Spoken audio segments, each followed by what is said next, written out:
Permettez-moi tout d'abord de vous exposer les raisons qui m'ont amené à m'intéresser de près à Saint-Louis du Sénégal, cette ville où vous êtes tous, de m'intéresser à son histoire et à ce que j'appellerais volontiers ces différentes strates temporelles et mémorielles, et qui m'ont entraîné à consacrer récemment un ouvrage qui succède à pas mal d'autres qui ont été écrits par d'autres chercheurs sur cette ville de Saint-Louis.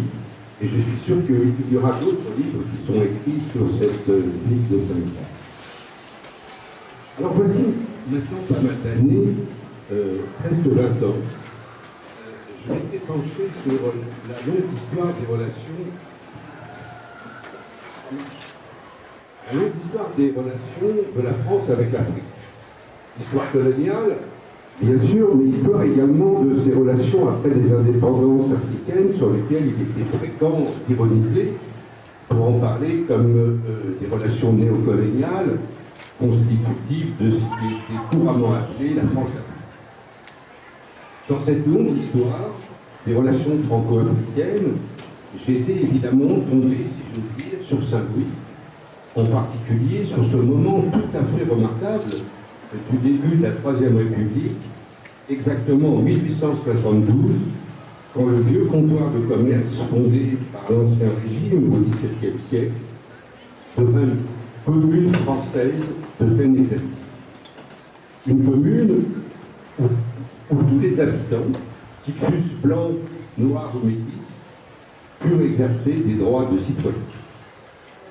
Toute chose qui avait été précédée en 1848, avec l'avènement de la Seconde République, de cet autre moment remarquable, quand ce qui était déjà appelé alors la colonie du Sénégal avait réussi à avoir un représentant élu à l'Assemblée constituante. En l'occurrence, il s'agissait d'un riche grossiste natif de Saint-Louis, Durand Barthélemy Baron. Sans m'appesantir sur ce moment d'assimilation politique, je n'ai pu, et on ne peut, je crois, que souligner son caractère tout à fait singulier, étrange, par rapport à l'histoire de la colonisation française et par rapport à l'histoire, me semble-t-il, plus générale des colonisations européennes au XIXe siècle. Alors que bientôt les colonisés allaient être qualifiés juridiquement d'indigènes, dans le cadre du régime de l'indigénat, à Saint-Louis, mais aussi à Gorée, à Rufisque et à Dakar, mais qui n'était encore qu'une petite cité embryonnaire, dans ce que l'on appelait donc les 4 communes, il y avait des natifs, des originaires qui détenaient des droits de citoyens et qui les détinrent si bien au début du XXe siècle, qui devinrent des acteurs de premier plan de cette histoire des relations de la France avec l'Afrique. Je pense tout particulièrement à Blaise Diagne, celui dont on a donné le nom au nouvel aéroport, qui est le premier député d'origine africaine en 1914, bientôt secrétaire d'État aux colonies en France, mais aussi à Galandou Diouf, qui devint également député, ou encore à Lamine Gueye, qui dans les années 1950, après avoir fait abolir le régime de l'indigénat, devint sénateur sous la 4e République. Il y aurait bien sûr beaucoup d'autres choses à dire sur tout cela, sur toute cette histoire essentiellement saint-louisienne, même si d'autres localités sénégalaises étaient concernées.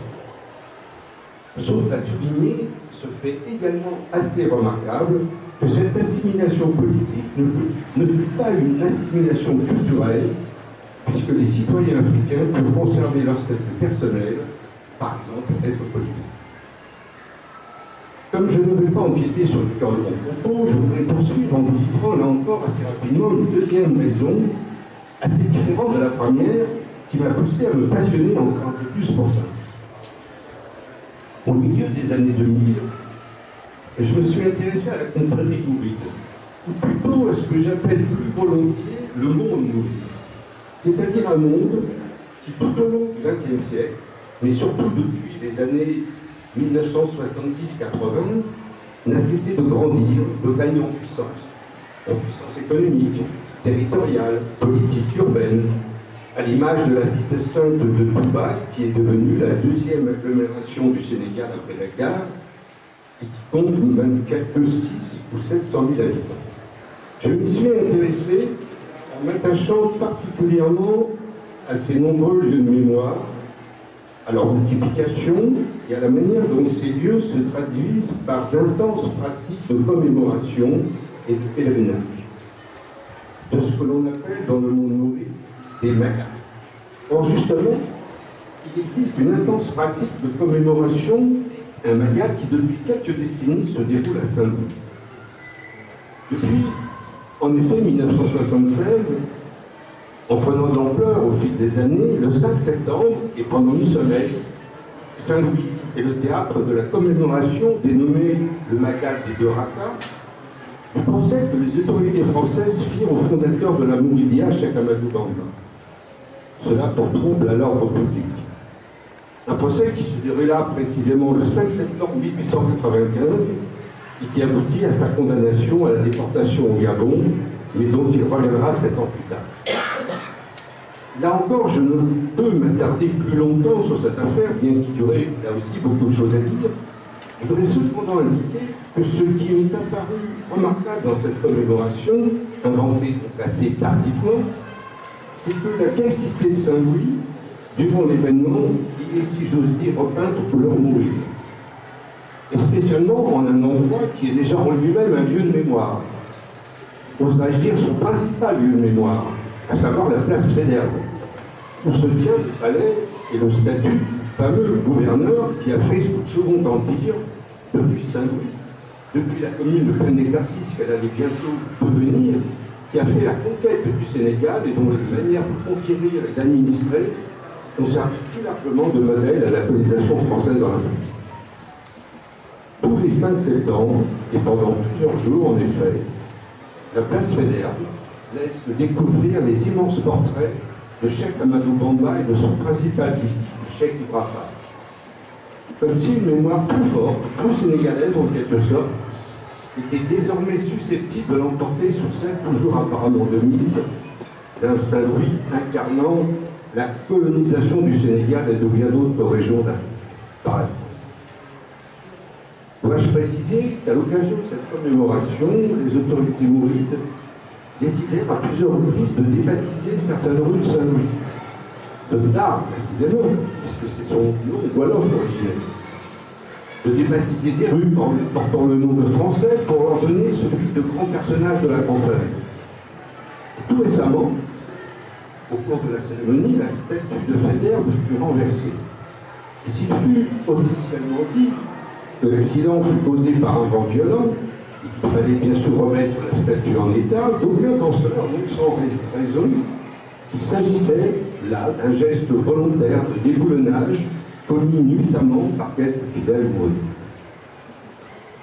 Entre une ville de Saint-Louis devenue commune française de plein exercice et une ville de Saint-Louis devenue le lieu de mémoire, le lieu d'une mémoire spécifique, provenant d'un tout autre monde que celui qui avait forgé son histoire pendant 3 siècles, il y avait pour moi matière à m'y intéresser encore d'un peu plus près, à considérer que certainement d'autres strates temporelles et mémorielles particulièrement exemplaires y étaient enfouies et ne demandaient qu'à être exhumées. C'est ce à quoi je me suis attelé en examinant un épisode assez remarquable et assez peu mis en avant de l'histoire de Saint-Louis, et qui touche à la manière dont la France, après s'être livrée pendant un siècle et demi, à l'instar d'autres pays européens, d'intenses activités de traite d'esclaves et de produits tropicaux, à la manière dont la France a commencé à envisager la conquête de terres africaines. Voici cet épisode assez remarquable. Nous sommes en 1807. Auparavant, exactement depuis la Révolution française, Saint-Louis était devenu l'épicentre de ce qui était appelé désormais la colonie du Sénégal, colonie qui comprenait aussi Gorée, Rufisque, Portugal et Joal. Mais Saint-Louis, qui n'était encore qu'un comptoir de commerce et qui avait largement vécu depuis sa fondation en 1659 sur la traite des esclaves et des produits tropicaux, notamment la traite de la gomme arabique Eh bien, Saint-Louis venait d'être occupé pendant 7 ans par l'Angleterre, depuis exactement 1809. Ce n'était en fait pas la première fois que l'Angleterre avait pris possession de Saint-Louis et des autres comptoirs français, que l'on écoute sénégalaise. Un précédent ayant eu lieu entre 1758 et 1779, soit pendant plus de 20 ans. C'est-à-dire en gros à une époque où, suite à la guerre de 7 ans, contre l'Angleterre et la France avait cédé à l'Angleterre l'essentiel de ses colonies nord-américaines et n'eut plus bientôt pour toute possession ultramarine que les Antilles et les Mascareilles dans l'océan Indien. Étant donné que la France fut également amenée à perdre dans le sillage des luttes de libération conduites par Toussaint Louverture, de perdre ce qui avait été longtemps son fleuron colonial, c'est-à-dire Saint-Domingue, devenu en 1804, comme vous savez, Haïti, la première république noire. Si je me permets ce rappel historique, c'est qu'en 1816, la France, qui vient juste de connaître, après l'épisode impérial de Napoléon, un nouveau changement de régime politique, avec le retour de la monarchie, ce qui fut appelé la Restauration, la France, donc, sous la gouverne du nouveau roi, Louis XVIII, entreprit de reprendre possession de sa colonie du Sénégal et d'abord de Saint-Louis. Ce moment, comme vous le savez certainement, a été immortalisé par un événement tragique. Plus précisément par sa figuration dans un célèbre tableau, celui du peintre Théodore Géricault, connu mondialement sous le nom du radeau de la Méduse. L'événement et surtout le tableau ont fait couler beaucoup d'encre, parce qu'ils sont représentés des scènes d'anthropophagie. Une pratique qui était plus généralement attribuée à des populations réputées sauvages, et qui fut le fait dans le cas présent des Français, Géricault ayant reçu le témoignage de cette pratique auprès de rescapés du naufrage. En fait, ce qui est beaucoup moins connu à propos de toute cette affaire, c'est que la Méduse, la frégate La Méduse, qui fait naufrage au large de la Mauritanie, faisait partie d'une escadre de 4 navires partis de Rochefort-sur-Mer et emmenés par le colonel Julien Schwartz. Une escadre dans laquelle avaient pris place plusieurs centaines de personnes. Parmi ces centaines de personnes, il y avait non seulement du personnel militaire, mais également tout un aérobase de professionnels, des prêtres, des instituteurs, des commis, des médecins, chirurgiens, des boulangers, des artisans, des jardiniers, des naturalistes, etc. Et il y avait aussi des femmes et des enfants. Jamais dans l'histoire de Saint-Louis, notamment au temps de la Compagnie des Indes, qui durant une bonne partie du XVIIIe siècle avait officiellement en charge les activités du comptoir, jamais on n'avait vu pareil armada, comme un quasi-échantillon, oserais-je dire, de la société française. En fait, Julien Schwartz, rescapé du duel de la Méduse, qui allait prendre ses fonctions de nouveau gouverneur, ne venait pas simplement réinstaurer la souveraineté française sur sa colonie du Sénégal. Avec tout cet aéropage de gens, il fut bientôt, si vous me permettez, comme un air de colonisation d'exploitation, voire de peuplement. Un air qui devait donner un nouveau cours à la présence française sur les côtes sénégalaises et qui, semble-t-il, devait trancher avec la manière dont cette présence s'était concrétisée depuis un siècle et demi. En effet, jusqu'à là, Saint-Louis était resté fondamentalement un comptoir de commerce, même si ce comptoir avait donné naissance à une cité assez importante de près de 10 000 âmes en ce tout début du XIXe siècle. Oserais-je dire qu'il avait donné naissance à une police au sens grec. Par exemple, il avait été instauré depuis la Révolution des conseils municipaux, une police au sein de laquelle une bourgeoisie, nue une oligarchie créole, contrôlait les activités de traite dont faisaient exemplairement partie les grandes commerçantes métisses, les fameuses cigares qui constituent un peu, jusqu'à aujourd'hui, son image d'épinal.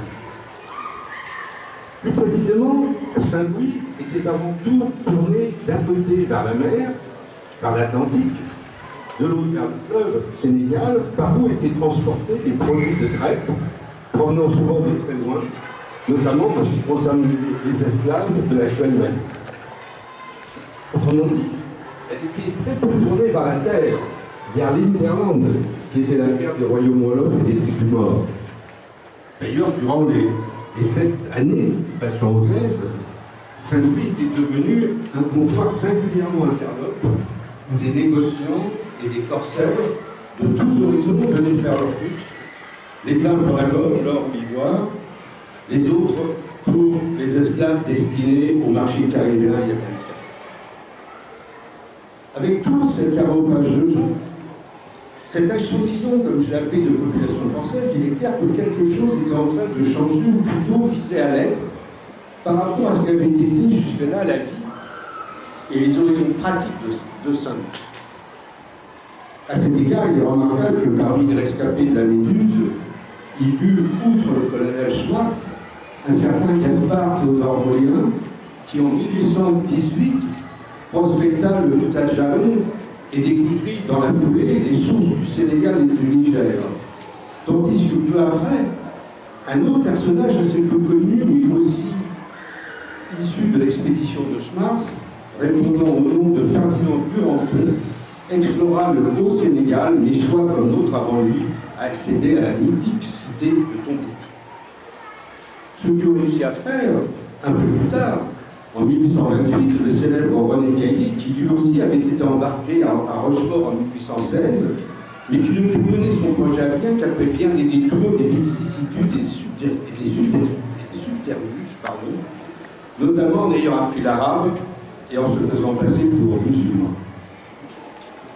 En tout cas, ce que nous montrent ces trois exemples, ces trois personnages assez hauts en couleur, c'est que la nouvelle monarchie française, qui, comme je l'ai indiqué, n'a plus grand-chose comme empire colonial, quelques milliers de kilomètres carrés en tout et pour tout, c'est que la nouvelle monarchie française donc manifestait moins d'intérêt pour les activités mercantiles de Saint-Louis que pour l'intérieur des terres. Et pour ce qu'on pouvait envisager d'y faire, qui ne soit pas uniquement du prélèvement de la capture, comme ne cessait de l'exemplifier, la cueillette de la gomme et le trafic des esclaves. Cela d'autant plus que la France était de plus en plus pressée par l'Angleterre et par sa Société des Amis des Noirs, qui avait été créée juste avant la Révolution, de décréter l'abolition de l'esclavage, elle qui l'avait abolie en 1794 sous la Convention, mais qui l'avait rétablie en 1802 sous le consulat de Napoléon Bonaparte. Cet intérêt pour l'intérieur des terres, c'est ce que commença à concrétiser le gouverneur Julien Schwartz, guidé en cela par la direction des colonies du ministère de la Marine, en lançant dans la région de Wallo, qui constitue l'environnement immédiat de Saint-Louis, en y lançant un projet d'exploitation agricole autour du coton et de l'indigo, lequel projet fit suite à un traité passé entre le gouverneur et le roi de Wallo, le BRAC comme il est traditionnellement appelé. Schwartz rentra en France.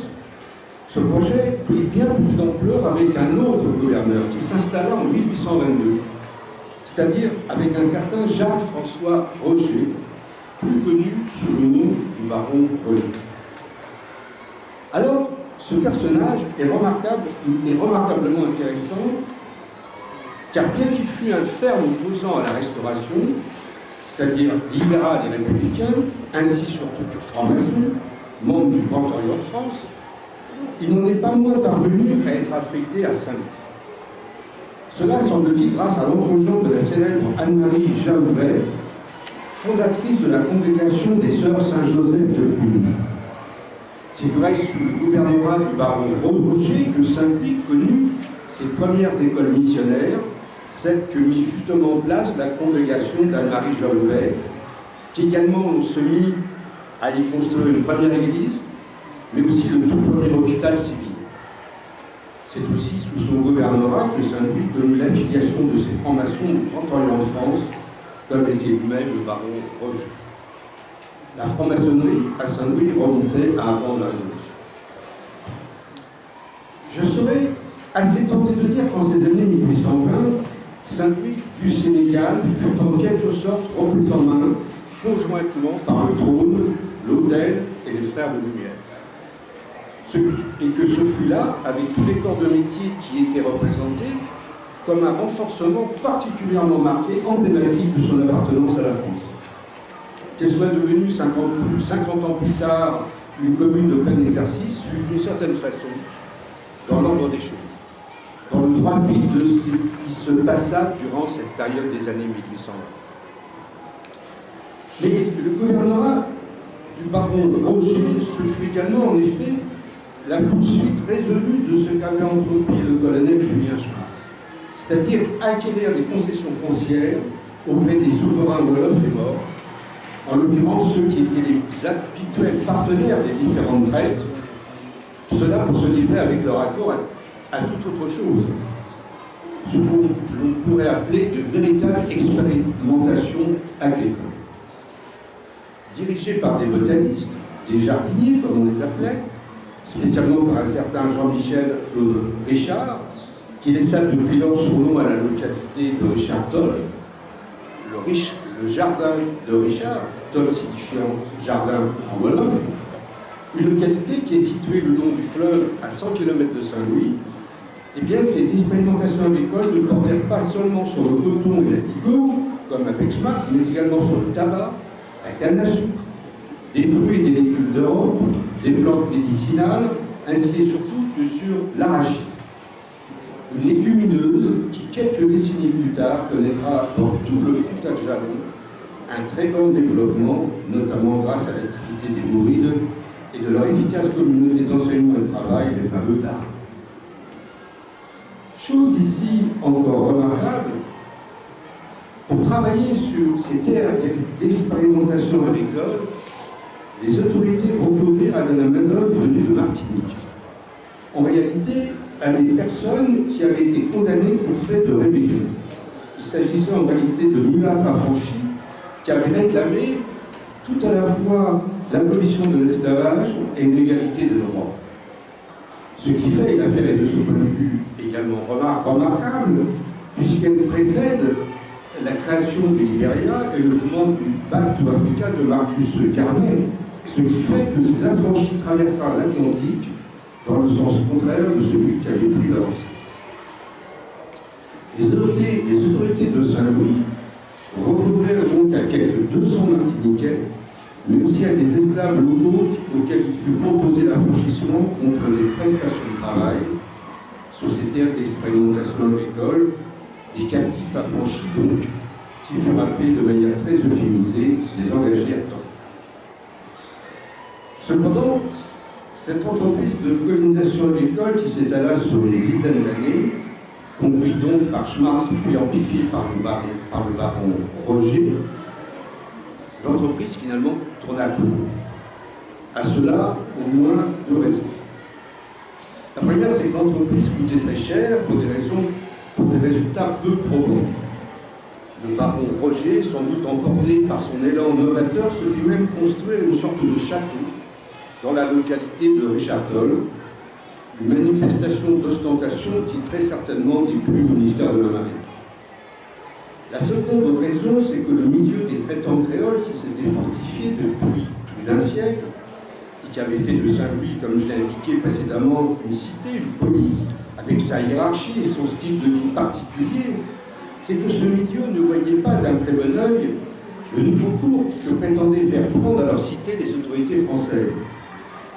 Et cela d'autant plus qu'en effet, les dépenses que ce nouveau cours engageait lui paraissaient excessives, de même que lui sembla propre à doubler un certain ordre social, l'importation du main-d'œuvre martiniquaise ou la mobilisation des engagés à temps pour travailler sur les champs espagnols. Pour ce milieu, l'important était de poursuivre les activités mercantiles, celles des captifs, mais surtout celles des produits tropicaux, notamment de la gomme arabique, qui connaissait un véritable boom depuis le début du XIXe siècle. À ses yeux, il n'y avait nulle raison de se lancer dans des activités agricoles onéreuses qui n'étaient de surcroît pas forcément adaptées à des terres plutôt arides. D'une certaine façon, avec le départ du baron Roger, c'est le milieu créole qui eut gain de cause et qui peut continuer, comme par le passé, ses activités mercantiles. Mais je dois tout de suite préciser qu'il ne put les poursuivre avec le même allant pendant très longtemps. Bientôt, en effet, la traite et l'esclavage furent définitivement abolis et le commerce de la gomme véritable. Une autre séquence de l'histoire de Saint-Louis allait s'ouvrir avec l'arrivée au poste de gouverneur des Fédères en 1854, à l'époque du Second Empire, qui soutint l'installation de firmes bordelaises et marseillaises et avec elles le démarrage de la culture de l'arachide. Fédères, qui par ailleurs fit de Saint-Louis le lieu à partir duquel fut entrepris la conquête du Sénégal, une partie, c'est-à-dire Saint-Louis et ses alentours, en administration directe, une autre bien plus vaste, placée dans un premier temps sous un régime de protectorat. Les Indiens, comme je l'ai dit au tout début de mon propos, ont conçu plus largement la stratégie de colonisation française en Afrique.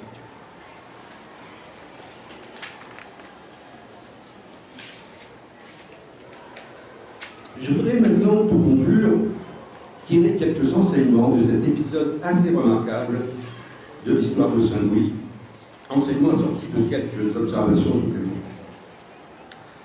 D'abord, je dirais volontiers que cet épisode a fait de Saint-Louis une sorte de laboratoire in situ de la colonisation française en Afrique, ou encore une préfiguration, mieux encore une sorte de répétition générale de cette colonisation.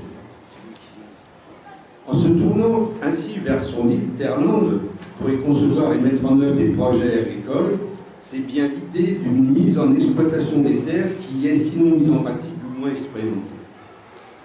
Par ailleurs, avec les assez nombreux ressortissants français qui ont été transplantés en compagnie du colonel Schwartz, c'est aussi comme une esquisse de ce qui va s'affirmer par la suite au moment où l'entreprise coloniale prendra toute son ampleur et se justifiera par quelques bienfaits à l'endroit des colonisés. Je veux parler de la fameuse mission civilisatrice, réputée reposer sur l'éducation, les soins médicaux et l'évangélisation, toutes choses que l'on retrouve précisément dans l'aéropage que dirigeait Schwartz.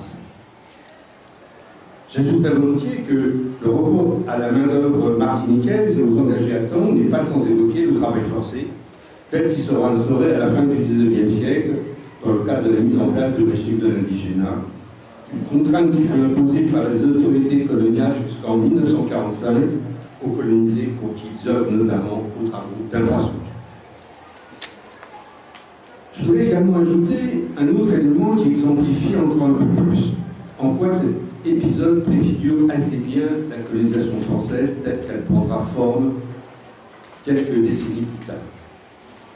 En effet, le baron Roger, le gouverneur Roger, inaugure une figure tout à fait particulière de l'histoire coloniale française. C'est la figure de ce que j'appelle l'administrateur ethnographe. En effet, à son retour en France, le baron Roger publiera un important ouvrage intitulé « Fables sénégalaises recueillies de Wolof et mises en vers français avec des notes destinées à faire connaître la Sénégambie, son climat, ses principales productions, la civilisation et les mœurs des habitants. » Fermé le titre.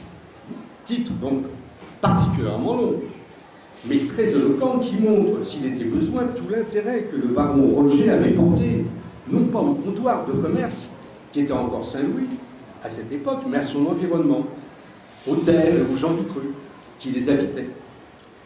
Il y avait eu un précédent au milieu du XVIIIe siècle avec Michel Adanson, qui publia une histoire naturelle du Sénégal. Mais Adanson n'avait pas exercé de fonctions administratives et politiques, et son travail avait essentiellement été un travail de naturaliste. Ce qui était tout à fait différent de l'ouvrage du baron Roger, qui était celui d'un gouverneur et qui portait sur une très grande variété de sujets et qui n'a pas hésité à utiliser le terme civilisation à propos du monde wolof. Si j'insiste sur cette affaire, c'est que l'on retrouvera des choses similaires par la suite, spécialement chez Faidherbe, le conquérant du Sénégal, qui publiera une œuvre bien plus importante sur la colonie, une œuvre dans laquelle il se fait aussi bien linguiste, épigraphe qu'ethnographe, et qui a concerné tout particulièrement, mais pas seulement, le monde Peul. D'autres figures, par la suite, telles que celle de Maurice Delafosse, pratiqueront ce double exercice d'être à la fois administrateur et savant, produisant ainsi en bonne partie la bibliothèque coloniale de la France. Mais ce que je voudrais souligner encore davantage, ce sont deux choses. Premièrement, le baron Roger inaugure un courant non négligeable du colonialisme français, un courant qui n'en est bien sûr qu'une composante. Je le qualifierais volontiers par contraste avec d'autres de courants indigénophiles. C'est un courant animé par des personnalités occupant des fonctions administratives et politiques importantes et qui ont simultanément manifesté un grand intérêt pour les cultures et les sociétés colonisées ou qui allaient bientôt l'être. Par parenthèse, le baron Roger, Fédère, de la Fosse ont eu des compagnes issues du Christ et ont fait souche. Deuxièmement, le baron Roger tisse également un fil qui va durablement animer les relations franco-africaines, et cela durant la période coloniale et bien au-delà des indépendances. Ce fil, c'est celui de la franc-maçonnerie. Une loge du Grand Orient est mise en place à Saint-Louis sous sa gouverne. Fédère probablement en sera membre, mais surtout le citoyen Bestial, qui, comme le Grand Orient, militait pour l'assimilation politique, c'est-à-dire dès le début du XXe siècle, pour l'abolition du régime de l'indigénat. Alors, évoquant ici la franc-maçonnerie, je voudrais véritablement clore mon propos pour dire que ce moment saint-louisien assez particulier, consécutif à la reprise en main du vieux comptoir de commerce par les nouvelles autorités françaises, me semble avoir assez bien anticipé, voire incarné avant même la conquête de l'Algérie, ce qui va être une des fortes composantes du monde des partisans d'une nouvelle expansion coloniale par la France. Comme vous le savez certainement, par-delà les lobbies et intérêts économiques qui ont poussé à cette expansion, notamment à Saint-Louis, les firmes bordelaises et marseillaises, le colonialisme français s'est abondamment appuyé sur des idées et des visions du monde nourries de références républicaines. La mission civilisatrice, qui justifiera en bonne part l'entreprise coloniale française, est une mission qui a précisément soutenu et nourri la franc-maçonnerie, comme elle avait déjà soutenu l'expédition d'Égypte de Bonaparte à la toute fin du XVIIIe siècle. Lorsque Saint-Louis deviendra, au tout début de la Troisième République, en 1872, une commune de plein exercice, ce fut là un acte d'assimilation politique tout à fait conforme aux objectifs de la franc-maçonnerie, notamment du Grand Orient de France, cela même si, par la suite, il faut bien sûr le préciser, l'impérialisme français en Afrique ou ailleurs abandonnera ses objectifs en s'arc-boutant durablement sur le régime de l'indigénat, au travers duquel les colonisés n'eurent que des pouvoirs et, pour ainsi dire, aucun. Mais il n'y eut pas que la franc-maçonnerie à soutenir l'entreprise coloniale française. Il y eut aussi les missions chrétiennes, principalement catholiques, ainsi que tout un courant d'idées assez proche de la franc-maçonnerie, mais chargé d'emprunt au catholicisme. Un courant dominé par le saint-simonisme, d'où émergea ce que les marxistes appelèrent le socialisme utopique. Ce courant d'idées s'est pas mal affirmé durant les premiers temps de la colonisation de l'Algérie, notamment au sein des fameux bureaux arabes, où du reste Fédère a servi avant d'aller rejoindre Saint-Louis en 1854. Mais il me semble, et je terminerai donc par là, que ce courant était déjà d'une certaine façon présent dans l'entreprise quelque peu utopique du baron Roger, une entreprise qui parut vouloir entremêler exploitation des terres et intérêt pour les civilisations qui les avaient. Bien plus tard, au début de l'indépendance du Sénégal, lorsque Léopold Sédar Senghor et Mamadou Dia, en compagnie du père Lebray, fondateur du groupe Économie et Humanisme, lanceront dans les campagnes du pays des coopératives de développement, mais qui également échoueront, et bien il me semble que ce fut là un autre moment tout à fait important de l'histoire sénégalaise, qui rappelle à certains égards celle de ce début du XIXe siècle. En l'occurrence, cette entreprise quelque peu utopique d'expérimentation agricole du baron Roger menée dans les alentours de Saint-Louis. Merci. Après l'épisode de la Méduse, il y a dans la phase de mise en valeur 200 familles ou bien personnes martiniquaises qui ont été amenées, donc qui ont fait le mouvement inverse pour venir à Saint-Louis pour un problème de main-d'œuvre, pour combler une main-d'œuvre. Maintenant, ce que je voulais savoir, c'est un peu quelle est la suite. Comme les Anglais disent, après qu'est-ce qui s'est passé? Est-ce que ces populations sont restées, se sont métissées, ou bien étaient-ils seulement à Saint-Louis, ou sont-elles parties dans le casier de Richard Toll, avec le projet de SMALT, etc. Et ensuite, vous avez un peu parlé de la franc-maçonnerie et un peu ses interférences avec la politique coloniale, la mise en valeur, etc. et tout ça. Ça m'a laissé un peu sur ma faim. J'étais tellement branché dans les choses que je ne voulais pas que ça s'arrête. Et vraiment, on veut vraiment, si on peut avoir des indications bibliographiques ou bien des éléments qui nous permettent de voir un peu qu'est-ce qui s'est passé après cette main-d'œuvre et ce qui est devenu cette main-d'œuvre exportée qui était venue à Saint-Louis dans le cadre de la politique coloniale et de la mise en valeur. Comme je le rappelle, c'était des gens qui avaient été condamnés pour faits de rébellion et qui revendiquaient,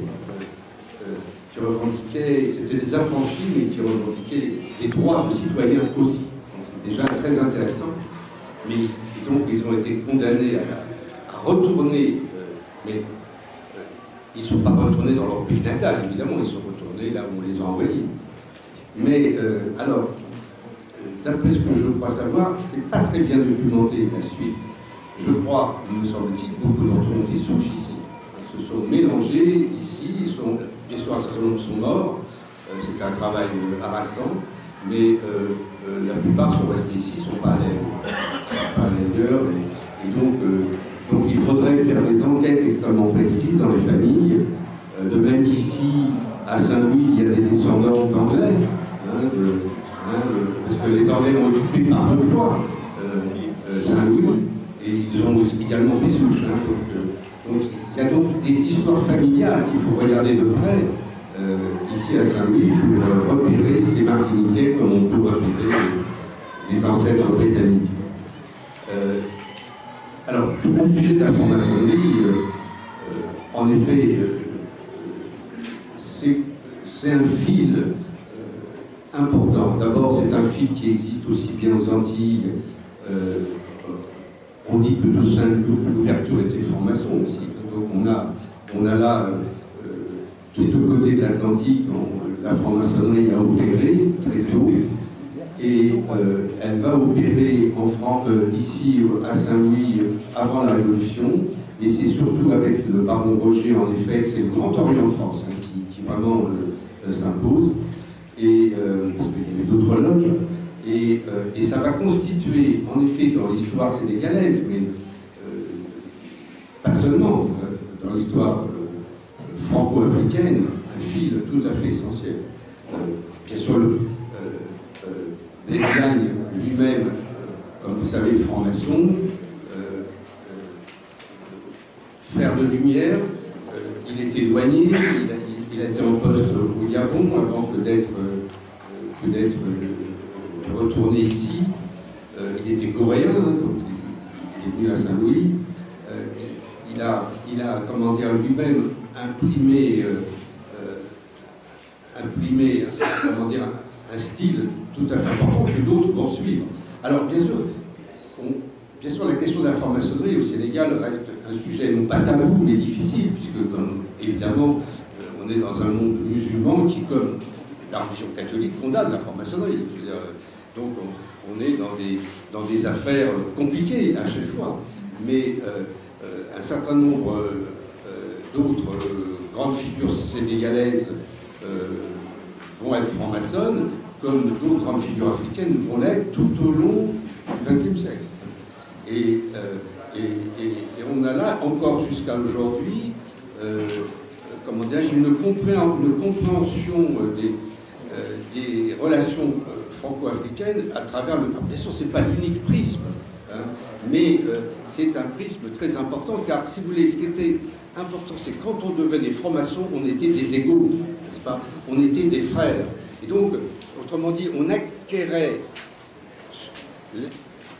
des gens qui étaient supposés être inférieurs, selon, bien sûr, le racisme de l'époque, évidemment, acquéraient une position d'égalité dans la franc-maçonnerie.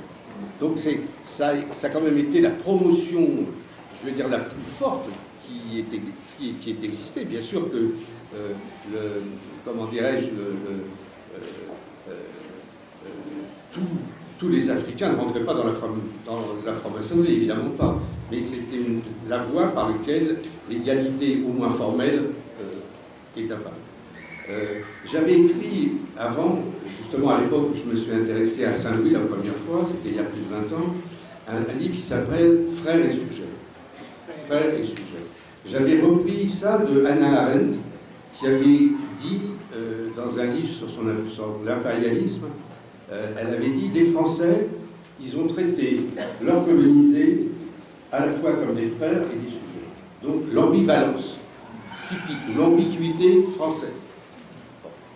Or, moi j'ai pris le mot frère au sens, j'ai repris ce titre, j'ai emprunté à Hannah Arendt, mais le mot frère m'a apparu tout d'un coup avec la notion franc-maçonne. Et donc frère, en effet, est une des façons par lesquelles une sorte d'égalité s'est mise en place très tôt. Alors même que par ailleurs, c'est là où c'est l'ambiguïté la plus grande, par ailleurs la France établissait le régime de l'indigénat un peu partout, et bien sûr le régime de l'indigénat était tout le contraire bien sûr de ce que souhaitait la franc-maçonnerie. Et d'ailleurs, beaucoup d'administrateurs qui étaient francs-maçons étaient très embêtés, très gênés par le régime de l'indigénat, car la franc-maçonnerie était pour l'assimilation politique. Et donc, il y a eu là des contradictions très fortes au sein du colonialisme français.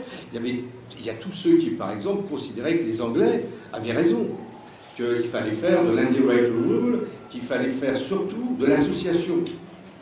Et donc, surtout pas essayer de transformer, n'est-ce pas, les colonisés en des Européens à travers, par exemple, la franc-maçonnerie. Voilà. Donc d'établir des séparations très nettes. Les Français ont fait les deux. Mais l'histoire saint-louisienne est une histoire qui a pesé très lourd dans l'histoire des relations franco-africaines. Pourquoi? Parce que c'était ces 4 communes.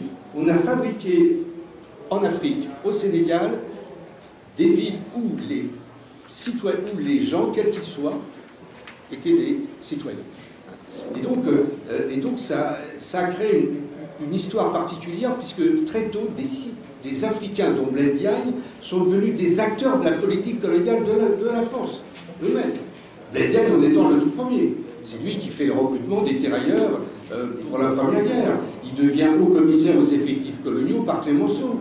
C'est lui qui vient à l'Assemblée nationale, le premier député africain à l'Assemblée nationale en 1914. C'est une histoire que peu de Français connaissent. Raconter cette histoire-là en France aujourd'hui, les gens ils ouvrent des yeux grands comme ça, ils ne comprennent pas. Qu'il y avait des ministres africains dans les années 30, dans les années 50 aussi. Dans le gouvernement de la 4e République, où Fouet-Boigny était ministre, je veux dire, en France. Donc on a là une histoire très particulière, mais qui est complètement oubliée. C'est-à-dire c'est l'amnésie totale, on ne connaît pas. Voilà, donc, et je suppose que ceci est aussi assez mal enseigné ici, mais en France en tout cas ça l'est. Très mal enseigné, on ne connaît pas cette histoire. Moi il m'arrive de faire des interventions dans des écoles, des choses comme ça, ou dans des lycées, je dois dire que il faut tout faire, il faut tout expliquer de A à Z. Une espèce de méconnaissance totale de toutes ces choses. Je pense que dans un premier temps, on a considéré Saint-Louis uniquement cette partie, là où nous sommes libres. Parce que j'ai vu dans les traités de paix entre la France et les royaumes, le Golfe, le Sine, le Saloum, que dans ces traités de paix, il y a des clauses où ces rois ne devaient pas recevoir sur le territoire des ennemis de la France.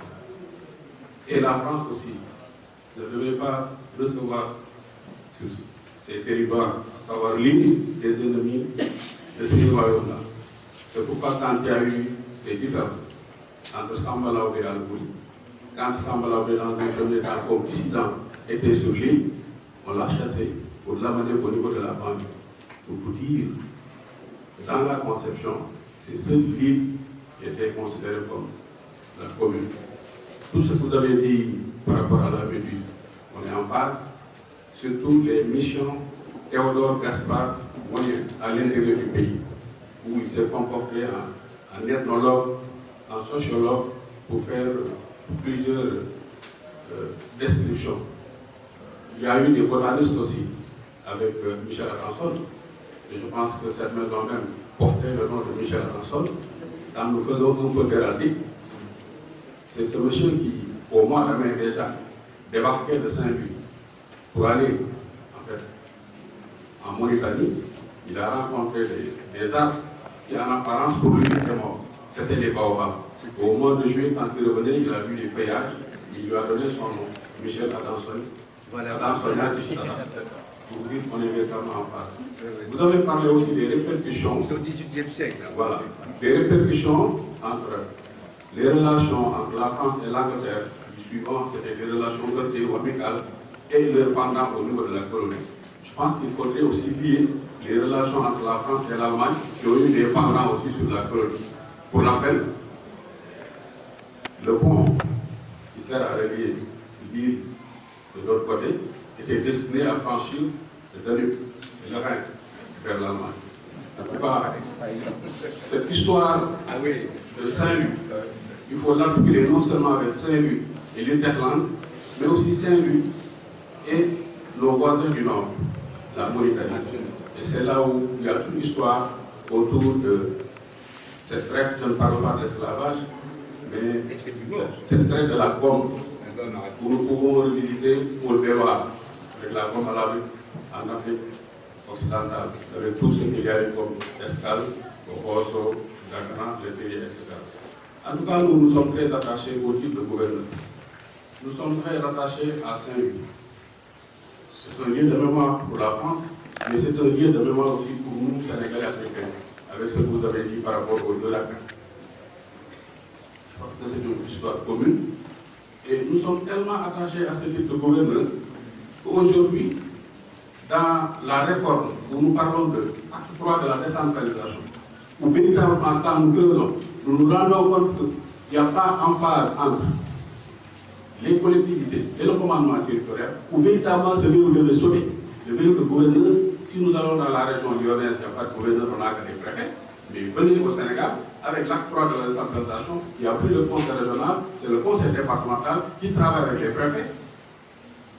De façon qu'on est très attaché à ce budget 1 dans la série qui parle de qui crée les gouverneurs de ces choses-là restent.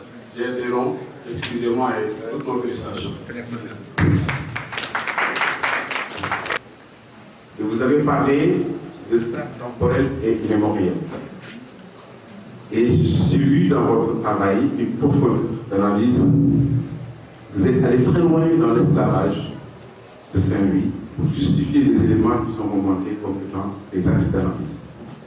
Donc j'ai traversé votre ouvrage. Et vraiment, je vous remercie. Cet ouvrage, c'est Babacar qui m'a donné l'ouvrage. Babacar, connaissant mon intérêt pour Saint-Louis, m'a donné cet ouvrage que j'ai encore dans mon cheveu et que je visite de temps en temps. Vous avez fait un exposé remarquable à tout point de vue, et vous nous avez documenté dans l'histoire coloniale avec des repères très clairs et très précis.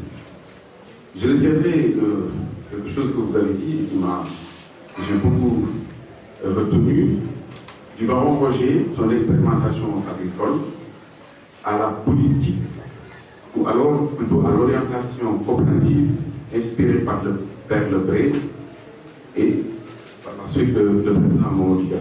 Je crois que ça c'est un axe assez intéressant, comme vous le professeur Diop, pour les étudiants qui veulent faire de la recherche. Et puis, l'histoire de Saint-Louis, c'est une histoire à la fois tragique et fascinante, à tout point de vue. En revanche, je vais vous poser une question. Parce qu'en lisant votre livre, je me suis arrêté brutalement lorsque vous avez abordé la question de la perspective mouride à Saint-Louis. Alors, vous avez dit tout à l'heure que vous avez un intérêt pour le mouridisme. Nous savons également que l'expansion du bassin arachidier, la politique coloniale, a été accélérée parce qu'il a rencontré l'idéologie travailliste mouride. Et cet intérêt que vous avez pour le mouridisme, n'est-ce pas un pilier? Est-ce que ce n'est pas un pilier dans la poursuite de votre analyse de l'histoire de Saint-Louis? Parce que ça me paraît assez brutal dans la perspective de l'évolution de la vie. Je vous remercie. Quand vous me faites la remarque avec les mourides, il y a forcément un biais qui est là, il y a une subjectivité me concernant, car en effet, écoutez, je travaillais sur le monde mouride, je connaissais Saint-Louis, j'y étais allé avant, évidemment, mais je n'avais pas spécialement envie d'écrire un livre sur Saint-Louis à cette époque-là. Donc ça s'est passé comme ça, c'est en allant aux Deux Racas, à Saint-Louis, le 5 septembre 2000, je me souviens plus, 2 ou 3, où il y avait quand même beaucoup de monde, où là, comment dirais-je, d'abord, c'est un événement assez important, vous êtes d'accord avec moi, quand la place Faidherbe se couvre du portrait de Cheikh Ahmadou Bamba et de Cheikh Ibra Fall, bon. Et puis, il se trouve que j'ai participé à la grande prière sur la place, et puis je vais au palais du gouverneur. Vous savez, là où Cheikh Ahmadou Bamba, il y avait son procès. Donc, vous savez, à ce moment-là, il y a une espèce de ferveur qui se passe, et donc j'accompagne, il y avait la foule dans la salle, et je suis le seul tout bas dans cette affaire. Bon. Et puis, à un moment donné, comme il y avait beaucoup de monde, je marche sur le pied de quelqu'un. Et je lui dis pardon, ce qui est normal, je m'excuse. Mais il me dit, de façon agressive, il me dit, monsieur, il n'y a pas de pardon. Donc, j'étais en train de revivre 1895, j'étais pris dans un passé, je vivais 1895, j'étais français, j'incarnais donc le pouvoir colonial, donc évidemment je marche sur pied du type, alors, donc évidemment je m'excuse, et là il me dit, mais de façon, il était d'ailleurs dans une ferveur, parce que la baraka est aussi là, comme vous le savez. Et donc la ferveur était là, et du coup, donc évidemment j'ai pas insisté, parce que je me suis dit, je suis en 1895, là maintenant, donc voilà. Donc, vous voyez, mon entrée est subjective, mais vous voyez la force de cette affaire. Et puis, il se trouve que je me suis lié très tôt à mon ami Madi Kewad, qui est un personnage formidable. Bon. Et avec Madi Kewad, je ne peux pas raconter ici l'histoire de cet homme, mais qui était un Saint-Louisien, qui est devenu un grand ami, qui était un militant stalinien, carrément, n'est-ce pas? Il avait connu la grande époque, il est allé à Cuba, il est allé à Moscou, il était fondateur du PAI avec Majboud Diop. Donc, et le PAI, c'est Saint-Louisien, tout est né ici, n'est-ce pas? Aussi. L'histoire aussi de la contestation de Senghor et tout ça, c'est ici que ça s'est passé, c'est à Saint-Louis. Bon. Et donc, et il se trouve que mon ami Madi Kewad, à un moment donné, sans doute parce qu'au PAI ça n'allait pas non plus, il a eu une révélation, et il a vu Cheikh Ahmadou Bamba lui apparaître dans un avion. Et c'est ça qui s'est passé. Et donc, enfin, c'est ça qu'il m'a raconté. Et, évidemment, je prends la chose telle qu'il me le dit. Il n'était pas mouride, sa famille était tidjane, n'est-ce pas? Et il va, après, au retour, il va se convertir, il va trouver un marabout à Touba, etc. Mais c'est lui qui invente les deux rakas. C'est lui. Il le fait comme au temps du PAI. Au début, c'est des petites cellules. Senghor ne voulait pas de cette histoire, parce que Saint-Louis, c'était pour lui... voilà, donc... Et donc, si vous voulez... voyez, Madi Kewad m'a beaucoup mis sur la piste de ce que vous dites. C'est-à-dire le fait que se rencontre à Saint-Louis quelqu'un qui est un Saint-Louisien profondément, Madi Kewad, qui est en même temps mouride, qui invente les deux rakas, donc il essayait de combiner, Madi Kewad, jusqu'à la fin de sa vie, le fait d'être un Saint-Louisien et d'être un mouride. Et donc, il y a là quelque chose de tout à fait intéressant. Et donc, voilà comment petit à petit, j'ai fait Touba Saint-Louis. Vous voyez ce que je veux dire? J'ai fait Touba Saint-Louis, voilà. Je vais revenir sur la question du pont. Elle me semble cette question d'un double enjeu. L'enjeu économique d'abord, parce que effectivement, contrairement à ce que disent les rumeurs, le pont a été construit sur la base de ressources locales. Pourquoi je dis ça? Parce que on a fait comprendre que le colonialisme est un fardeau. Or, sur place, il y a des richesses pour faire un pont. Donc, économiquement, il y a un potentiel qui fait qu'effectivement, on a pu faire le pont. Donc, première question, je l'ai dit, enjeu économique. Mais l'enjeu aussi est politique. Pourquoi? Parce que il a fallu que Jacques Chirac soit là pour qu'il finance la reconstruction du pont. Il y a une question. Parce que le colon a pu faire il y a quelques siècles, nous, on peut pas le faire. C'est ma question. Ici au CRS, on avait initié un programme qu'on avait appelé Saint-Louis Machine. C'était surtout lié à l'archéologie industrielle à Saint-Louis et ses alentours. Et dans cette brochure, nous avions mis en exergue le pont Faidherbe, la gare, les usines de traitement d'eau potable, la grue au nord sur le quai nord et bien sûr l'île Saint-Louis de façon générale. Et donc c'était pour nous une façon de pouvoir aussi sensibiliser et les autorités, mais aussi la coopération. Parce que Saint-Louis est jumelé à Lille en France, Saint-Louis est jumelé à Liège aussi, mais Saint-Louis est jumelé à Saint-Louis du Missouri, donc aux États-Unis. Et donc c'est dans ce sens où chaque site que je viens d'énumérer avait été ciblé, photographié et bien sûr une bonne partie en tout cas de l'historique de chaque site figurait dans ce document. Et c'est ça qui nous a permis de reprendre le dossier d'inscription avec la mairie, donc l'inscription de l'île sur la liste du patrimoine mondial, mais en même temps le pont Faidherbe, parce qu'on a voulu ici organiser d'ailleurs le centenaire du pont Faidherbe en 1997, mais c'était un échec total parce que chaque partie, que ce soit les autorités, déjà entre autorités, les gens s'arrachaient le dossier. Nous avons pu donc, sur les 5 sites, la coopération française a contribué pour la réhabilitation de la grue au nord, donc il y en a 2, ici à Saint-Louis et à Caille, la rénovation du pont Faidherbe, l'inscription de l'île sur la liste du patrimoine mondial, donc la coopération française, belge, etc. Donc tout le monde y a contribué pour que Saint-Louis figure sur la liste du patrimoine mondial en décembre 2000.